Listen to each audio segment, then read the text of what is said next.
Doctor Babasaheb Ambedkar यांच्या जयंतीनिमित्त राजगृहात उसळला जनसागर। भारतीय राज्यघटनेचे शिल्पकार महामानव डॉक्टर बाबासाहेब आंबेडकर यांच्या 135व्या जयंतीनिमित्त दादरमधील त्यांच्या राजगृह या निवासस्थानी आज मोठ्या संख्येने जनसमुदायाने बाबासाहेबांच्या प्रतिमेला अभिवादन केले। सकाळपासूनच आंबेडकरवादी जनसमुदायाची इथे प्रचंड गर्दी पाहायला मिळाली।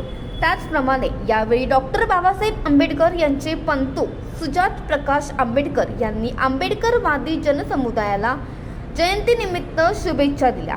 तसेच ते म्हणाले की 14 एप्रिल रोजी येथे मोठी गर्दी तर असतेच, मात्र त्याहीपेक्षा 6 डिसेंबर रोजी अधिक लोक येथे येतात। त्याचप्रमाणे शासनाने देखील या ठिकाणी आज संपूर्ण सुरक्षा केलेली होती। सर्वांना जय भीम। आज इथे म्हणजे 135वी जयंती आपण साजरी करत आहोत, मिरवणूक काढणार आहोत। त्या संदर्भात आम्ही चांदिवली संघर्षनगर भारतीय बौद्ध महासभेच्या वतीने इकडे आलेलो आहोत। आणि बाबासाहेबांची जयंती फक्त म्हणजे आपल्या मुंबईत नाही किंवा भारतात नाही, संपूर्ण जगामध्ये टोटल 152 देशामध्ये होते। आणि म्हणजे बाबासाहेब म्हणजे अशी एक व्यक्ती होती की त्यांनी जे जनावरं म्हणतो आपण, जनावरांपेक्षाही ज्याचं हीन जीणं होतं त्यांचं जीणं म्हणजे एक चांगल्या पद्धतीने माणूस म्हणून जगण्याचा अधिकार दिला आणि सर्वांना समानता आणि विषमता संपूर्ण नष्ट केली। हे म्हणजे बाबासाहेबांचे कार्य हे संपूर्ण जगामध्ये जग प्रसिद्ध आहे। कारण बाबासाहेबांना फक्त भारतातच मानत नाही आहे तर संपूर्ण जगामध्ये मानतात। इतर देशामध्ये त्याच्या जी जयंती आहे एकदम धूमधडाक्यात होते।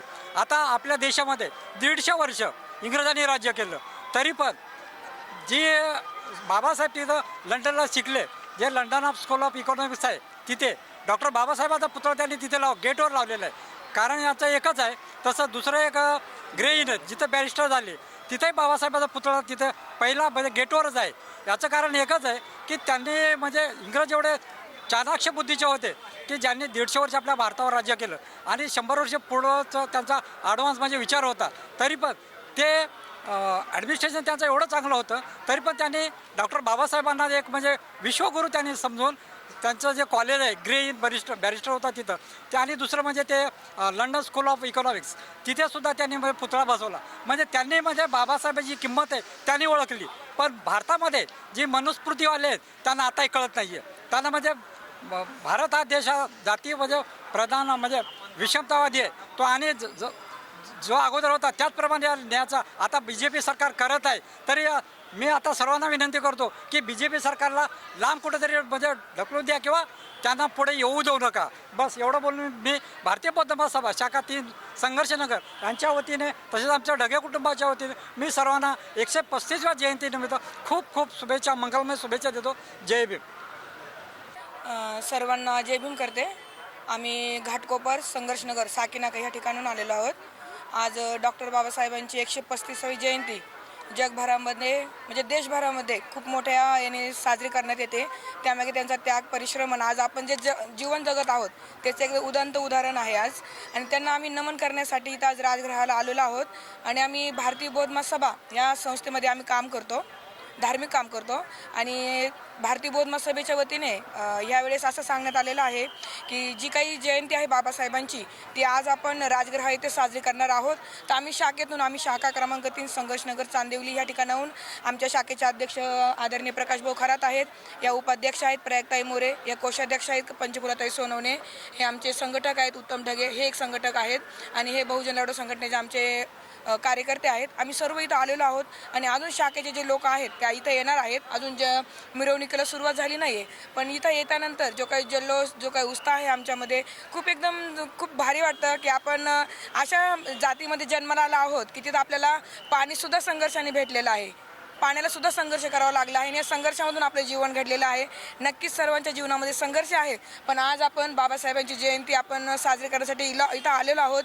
तर मी माझ्या भारतीय बौद्ध महासभेच्या वतीने, माझ्या शाखा क्रमांक 3च्या वतीने, माझ्या राजगुरू कुटुंबाच्या वतीने जगभरातील तमाम बौद्ध सैनिक, भीम सैनिक या सर्वांना मी 135व्या जयंतीच्या मंगलमय हार्दिक शुभेच्छा देते। इथेच थांबते। नमो बुद्धाय, जय भीम।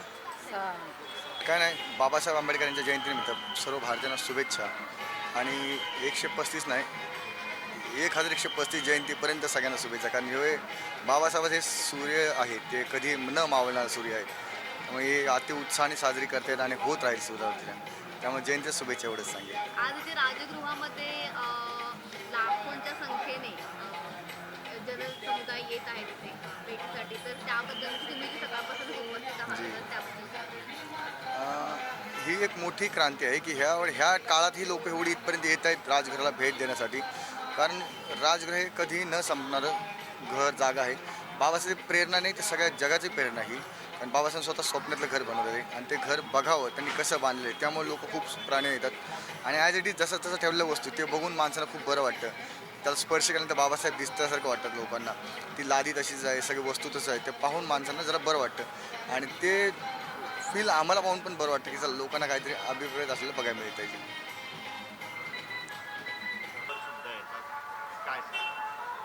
डॉक्टर बाबासाहेब आंबेडकरांच्या शहरात पहिले डॉक्टर बाबासाहेब आंबेडकरांच्या 135व्या जयंतीनिमित्त आपल्या माध्यमातून मी सर्वांना जयंतीच्या हार्दिक शुभेच्छा देऊ इच्छितो.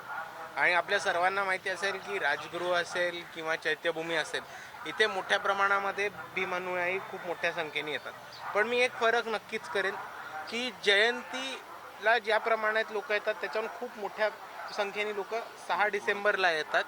कारण जयंती ही जास्त करून लोक स्वतःच्या वस्तीमध्ये, स्वतःच्या गावामध्ये, स्वतःच्या पाड्यांमध्ये, स्वतःच्या तांड्यांमध्ये, स्वतःच्या वॉर्डामध्ये आणि स्वतःच्या एरियामध्ये बाबासाहेब आंबेडकरांची जयंती करून स्वतःचा एरिया हा पूर्ण सजवून प्रत्येक ठिकाणी जयंती ही मोठ्या प्रमाणात केली जाते. म्हणून एक सेंट्रलाइज राजगृह किंवा चैत्यभूमी न राहता जयंती ही ठिकठिकाणी साजरी होताना आपल्याला दिसते. महापालिकेतून प्रकारे ठिकाणी केलं गेलं अशी स्तुती मुख्यमंत्र्यांनी केलेली आज. हे बघा, मुख्यमंत्र्यांना हे म्हणायला काम आहे. मुख्यमंत्र्यांना वरनं पॉइंटर देतात आणि ते पॉइंटर देतात त्याच्यावरनं मुख्यमंत्री बोलतात. पण जर आपण लॉजिकनी बघितलं तर एका बाजूला आपल्याला कळेल की आपण 6 डिसेंबरला बघितलं तर खूप मोठा पैशाचा लूटमार होतो, खूप मोठ्या प्रमाणात करप्शन होतं.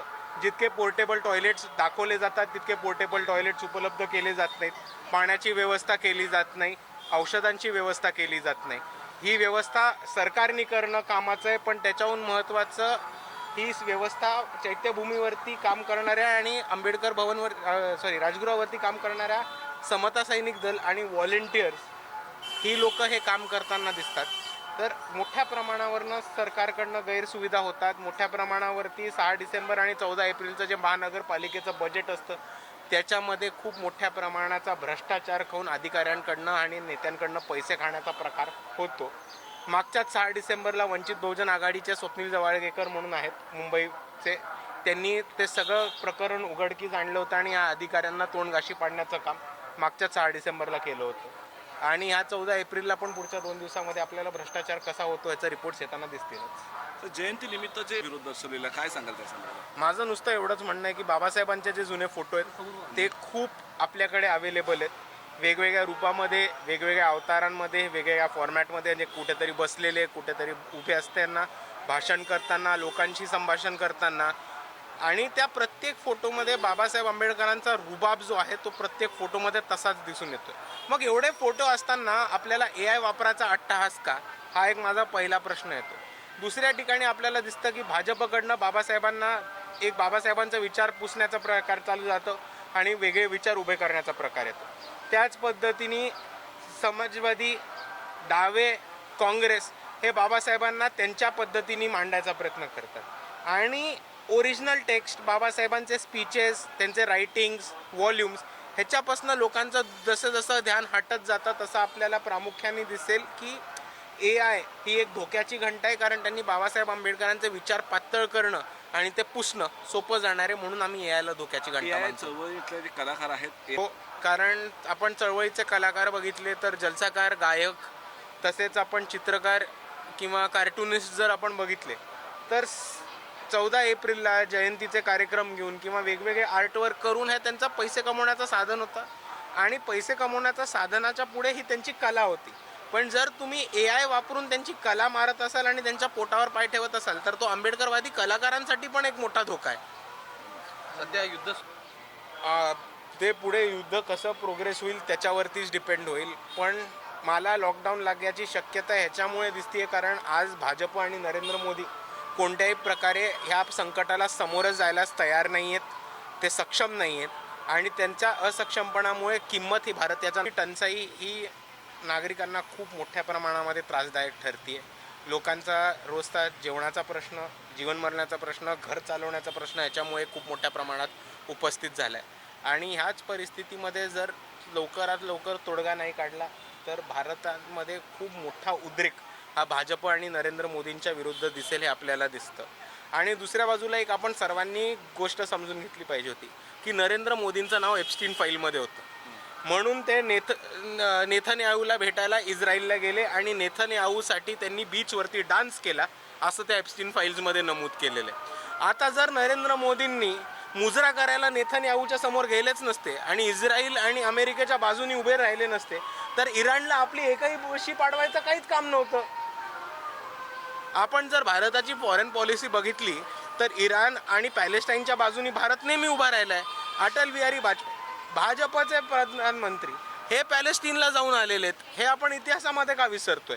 तर नरेंद्र मोदींना जर गुलामगिरी करायची नसती इस्रायलची आणि नेथन्याहूची तर आज भारतावरती ही परिस्थितीच आली नसती आणि भारतीयांच्या नागरिकांच्या घरचा LPG बंद नसता झाला. हे लोकांनी आज समजून घेण्याची गरज आहे.